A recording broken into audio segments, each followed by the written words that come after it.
हरे कृष्ण। इस वीडियो में हम लोग देखेंगे कि नित्य तर्पण कैसे करना चाहिए। पहले ही मैं आपको बता दूं, जो पितृपक्ष आता है ना, वर्ष में एक बार जो आता है, उसके अंदर आपको इस प्रकार से तर्पण नहीं करना है। उसमें पूर्ण विधि विधान से आपको तर्पण करना चाहिए। ठीक है, ये नित्य तर्पण आप अमावस्या पर अथवा तो कोई बड़े बड़े योग पर आप लोग इसका लाभ ले सकते हैं। ठीक है, जिनके पास समय रहता हो वो लोग तो पूरा तर्पण करें, जिनके पास थोड़ा समय कम हो इस प्रकार से आप लोग तर्पण कर सकते हैं। तो पहले हम लोग पूरी जानकारी सुन लें ताकि आपका समस्त संशय खत्म हो जाए। आपको क्या क्या चाहिए? सबसे पहले तो आपको ना एक जल पात्र चाहिए। ध्यान रहे ये स्टील का नहीं होना चाहिए, तांबे का रहे तो सबसे उत्तम माना गया है। यदि आपके हाथ में चांदी की अंगूठी आप पहन सकते हैं, ये पहली उंगली में है ना, अथवा तो सोने की अंगूठी पहन सकते हैं, तो इससे पितरों को और तृप्ति मिलती है जब हम लोग जल देते हैं। तो इतनी बात आपको समझ में आ गई। और एक गहरा पात्र आपके पास होना चाहिए, जो आप लोग जल देंगे ना तो ये जल इसके अंदर ही एकत्रित हो जाएगा। अब आपको यहाँ पर चाहिए कुशा। कुशा नहीं मिले तो कोई बात नहीं, यदि मिल जाए तो सबसे अच्छी बात होती है, क्योंकि इसी से जल शुद्ध होता है और यह जल पितर लोग खूब अच्छे से ग्रहण करते हैं। कुशा आप देखना मार्केट में जहाँ पे पूजा पाठ की दुकान होती है वहाँ पर मिल जानी चाहिए, नहीं तो स्टोर का मैं नंबर दे रहा हूँ, वहाँ से आप लोग मंगा लेना। बाकी आपको ना सफ़ेद पुष्प लगेगा, यदि आपके पास हो तो अच्छी बात है। सफ़ेद पुष्प का आप उपयोग करना इसके अंदर डालने के लिए। फिर तुलसी पत्र, तुलसी पत्र का भी उपयोग ना पितरों को अक्षय तृप्ति प्रदान करता है। फिर आपको लगेगा काला तिल। काला तिल इसलिए होता है कि जब पितरों के लिए हव्य कव्य दिया जाता था तो उसको दैत्य राक्षस आदि चुरा कर भाग जाते थे। तो जब पितृगण और देवतागण ब्रह्मा जी के पास गए तब ब्रह्मा जी ने यह विधान बनाया कि देवताओं के लिए जो कुछ भी दिया जाएगा उसके अंदर अक्षत डाल के यदि देते हैं तो उसको कोई नहीं चोरी कर सकता है। और यहाँ पर यदि आप लोग काला तिल डाल कर देते हैं पितरों को तो वह समस्त जो भी आप कर्म कर रहे हैं वो पितरों को ही जाता है। तो आपको पूर्व तैयारी समझ में आ गई। तो कौन कौन इसको कर सकता है? कई बार ये प्रश्न आता है।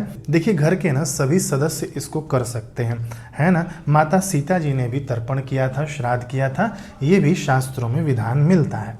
लेकिन यदि कोई घर में एक व्यक्ति भी करता है तो भी पितरों का आशीर्वाद पूरे परिवार पर बना रहता है।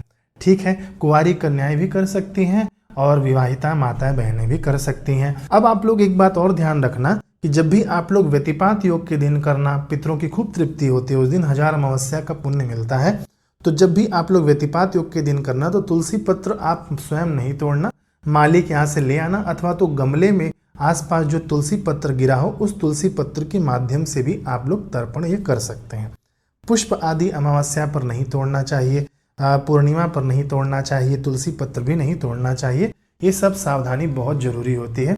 यदि आप अमावस्या पर व्यतिपात पर आप ये तुलसी पत्र तोड़ते हैं तो पाप लगता है। यहाँ तक कहा गया है विष्णु पुराण में कि ब्रह्म हत्या का पाप लगता है अमावस्या के दिन पत्र पुष्प तोड़ने मात्र से। तो ठीक है, यह आप लोग पूर्व तैयारी समझ गए। अब देखिए, जब आप लोग ये विधि विधान शुरू करना तो सबसे पहले क्या होता है ना कि तिल से आप इस जगह की रक्षा कर लेना। ठीक है, यहाँ पर कोई दूसरे आकर इस पूरे कर्म को न ले जाए। ठीक है, इसके लिए तो इसके लिए अलग से रक्षा मंत्र है, लेकिन आप लोग गृहस्थ में कर रहे हैं तो अलग अलग मंत्र आप नहीं पढ़ पाएंगे। तो मैं सहज में ही आपको बताता हूँ, भगवान का नाम लेकर ही आपको इस तिल को छाट देना है। ओम विष्णवे नमः, ओम विष्णवे नमः ऐसे करते भी आप छाट देना, अथवा तो ओम नमो भगवते वासुदेवाय, ओम नमो भगवते वासुदेवाय। थोड़ा अपने आप जो बैठे हैं ना अपने आसपास भी इस चीज को छाट देना। अब ये जगह आपकी पूरी तरह से सुरक्षित हो गई है। ठीक है, कोई भी सूक्ष्म जगत के लोग आकर आपके इस पुण्य कर्म को लेकर नहीं जा सकते हैं। इतना आपको समझ में आ गया होगा। अब देखिए, यहाँ पर आपको यदि गंगा जल मिल जाए ना तो जल में गंगा जल आप मिश्रित करके रखते हैं तो इससे भी पितरों की तृप्ति होती है। यदि गंगा जल नहीं मिले तो कोई बात नहीं, सादा जल ले लेना। यदि ये पुष्प नहीं मिले तो कोई बात नहीं, बिना पुष्प के आप कर लेना। लेकिन तुलसी पत्र, काला तिल और हो सके तो कुशा का आप लोग कहीं से जुगाड़ कर लीजिएगा। ठीक है ना। अब देखिए, यहाँ पर हम लोग सबसे पहले ना काला तिल डालेंगे इसके अंदर। काला तिल डालने के बाद कुछ तुलसी पत्र आप लोग डाल देना, भले अलग अलग तोड़कर डाल देना, चलेगा इसके अंदर। फिर आप इसके अंदर सफ़ेद पुष्प डाल देना, है ना, और इसके अंदर एक कुशा छोड़ देना। ये हो गया आपका जल तैयार।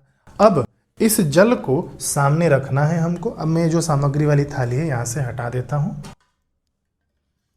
इस जल को हमने सामने रख लिया। अब हम क्या करेंगे, गीता जी के 7वें अध्याय का पाठ करेंगे। यदि किसी को पाठ करना नहीं आता हो, यदि किसी को गीता जी के 7वें अध्याय का पाठ करना नहीं आता हो ना, तो गीता जी के 7वें अध्याय का पाठ मेरे द्वारा किया गया है। आप लोग YouTube पर सर्च कर लेना गीता जी का 7वें अध्याय का पाठ बाय योगीराज मनोज, तो आपको वो वाला वीडियो भी मिल जाएगा। आप उसे चला देना और खूब श्रद्धा भक्ति पूर्वक बैठकर आप उसका श्रवण कर लेना, यानी सुन लेना। सुनने मात्र से भी वही पुण्य लाभ हमको मिल जाता है। ठीक है, अब आपने गीता जी के 7वें अध्याय का पाठ कर लिया अथवा तो सुन लिया। कई लोग बोलते हैं कि हम लोग केवल हिंदी पढ़कर भी ये इसका मतलब फायदा ले सकते हैं। देखिए, संस्कृत न भगवान के मुख से निकली देववाणी है, इसीलिए संस्कृत पढ़िएगा, यह सर्वोत्तम माना गया है। अर्थ इसलिए पढ़ा जाता है कि हमारा भाव बने और भगवान ने क्या कहा है हमको समझ में आए। ठीक है, तो जो भगवान के मुख से संस्कृत के वचन निकले हैं वैसे ही आप सुन लेना अथवा तो पढ़ लेना। गीता जी का जब 7वें अध्याय का पाठ हो जाए, फिर आपको ना 3 बार हाथ जोड़कर, मैं आपको स्क्रीन पर मंत्र दिखा दूंगा, आपको 3 बार वह पढ़ लेना है। ओम देवताभ्य पितृभ्यश्च महायोगिभ्य एव च नमः स्वाहाय स्वधाय नित्यमेव नमो नमः। ओम देवताभ्य पितृभ्यश्च महायोगिभ्य एव च नमः स्वाहाय स्वधाय नित्यमेव नमो नमः। ओम देवताभ्य पितृभ्यश्च महायोगिभ्य एव च नमः स्वाहाय स्वधाय नित्यमेव नमो नमः। ये आपने 3 बार पढ़ लिया।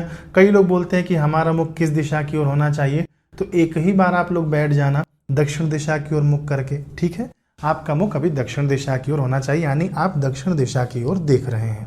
कई लोग अब ये भी पूछते हैं कि क्या हम लोग घर में ही बैठकर कर सकते हैं। देखिए, विधान तो बाहर बैठकर करना चाहिए, तो सबसे अच्छा माना गया है नदी किनारे बैठकर करें, पीपल के वृक्ष के किनारे बैठकर करें। जब पीपल के पास बैठकर करें तो इस पात्र की आवश्यकता नहीं है आपको, आप सीधा पीपल में ही जल दे देना, नदी में ही जल दे देना। लेकिन यदि आप घर में करते हैं तो आपको ना इस जल पात्र की आवश्यकता पड़ेगी जिसमें एकत्रित होगा, फिर ये चीज़ आप ले जाकर पीपल या नदी में प्रवाहित कर सकते हैं। ठीक है, यदि रविवार का दिन पड़ रहा है तो आप लोग कहाँ प्रवाहित करें, तो आप ना वटवृक्ष में इसे प्रवाहित कर सकते हैं। ठीक है, अब देखिए, ये जो होता है ना कुशा, अब कई लोग बोलते हैं कि हम लोग एक बार कुशा उपयोग कर लें तो क्या दोबारा उपयोग किया जा सकता है। तो देखिए, आपके पास यदि उचित मात्रा में कुशा हो तो आप लोग इस कुशा का त्याग कर देना, इसको साथ में ही प्रवाहित कर देना। यदि उचित मात्रा में कुशा नहीं हो तो आप लोग इसे फिर से धोकर रख लेना और उसके बाद फिर से आप इसका उपयोग कर सकते हैं। लेकिन कुशा त्याग का भी विधान हमारे तर्पण में दिया जाता है, लेकिन अब काम चलाने के लिए हर बार तो कुशा आपको मिल नहीं पाएगा, तो इसका उपयोग आपातकाल में दोबारा तिबारा भी कर सकते हैं। ठीक, अब हम लोग देखते हैं कि कैसे हमको जल देना है। इस कुशा का जो आखिरी छेड़ा है, देखिए कुशा को ना मोड़ा गया है यहाँ पे, तो ये जो आखिरी छेड़ा है ना, ये आपको दिख रहा होगा, ये बीच में से यहाँ पर मोड़ा हुआ है, इसे बांधा गया है रक्षा सूत्र से। तो इसको ना आपको ना पितृ तीर्थ पर पकड़ना है। ये जो अंगूठा है और ये जो पहली उंगली है, इसके बीच का जो हिस्सा होता है ना, इसको पितृ तीर्थ कहते हैं।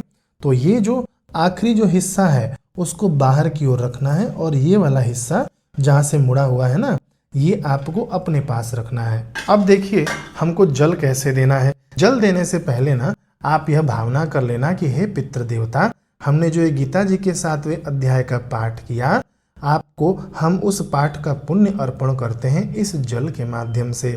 आपको यदि किसी व्यक्ति विशेष को देना है जिनका नाम आपको पता है तो उनका नाम भी आप ले सकते हैं, अथवा तो हमारे समस्त पितृगण हम आपको इस जल के माध्यम से तृप्त कर रहे हैं, इस प्रकार भी आप लोग बोल सकते हैं।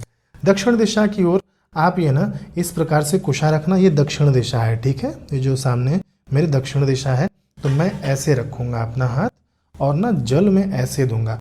मंत्र आपके स्क्रीन पर दिख जाएगा, आपको वह मंत्र पढ़ते पढ़ते ही यह जल अर्पित करना है। और जल न कुशा से होकर जाना चाहिए अथवा तो पितृ तीर्थ से होकर जाना चाहिए। मंत्र देखिए ऐसे है, ओम ह्रीं श्रीं क्लीं स्वधा दिव्यै स्वाहा। ओम ह्रीं श्रीं क्लीं स्वधा दिव्यै स्वाहा। ओम ह्रीं श्रीं क्लीं स्वधा दिव्यै स्वाहा। ओम ह्रीं श्रीं क्लीं स्वधा दिव्यै स्वाहा। ओम ह्रीं श्रीं क्लीं स्वधा दिव्यै स्वाहा। ओम ह्रीं श्रीं क्लीं स्वधा दिव्यै स्वाहा। ओम ह्रीं श्रीं क्लीं स्वधा दिव्यै स्वाहा। ये पूरा जल आप लोग दे देना। मैं वीडियो बना रहा हूँ तो अभी नहीं दे रहा हूँ। जिनके पास उचित मात्रा में कुशा हो, कुशा को भी इसी में आप लोग प्रवाहित के लिए डाल देना। फिर यह जल उठाकर पीपल में, नदी में, वटवृक्ष में आप लोग डाल सकते हैं। बस ये इतनी ही विधि है छोटी सी, जो सब कोई कर सकता है। मैं तो कहूँगा आपके घर में बच्चे हो ना, बच्चों को भी ये संस्कार देना, इससे कुछ भी नुकसान नहीं है, ठीक है। इससे उल्टा पितरों का आशीर्वाद उनके ऊपर सदैव बना रहेगा और उनको ना एक संस्कार भी मिलेगा, ताकि आगे चल के वे अपने पितरों के लिए इस प्रकार से तृप्तिदायक प्रयोग कर सके। अब देखिए, संपूर्ण तर्पण की विधि भी ना अपने चैनल पर है, उससे भी देख लीजिएगा। बस इस वीडियो में अब इतना ही था। औरों तक भी ये पहुंचाइएगा वीडियो। हरे कृष्ण।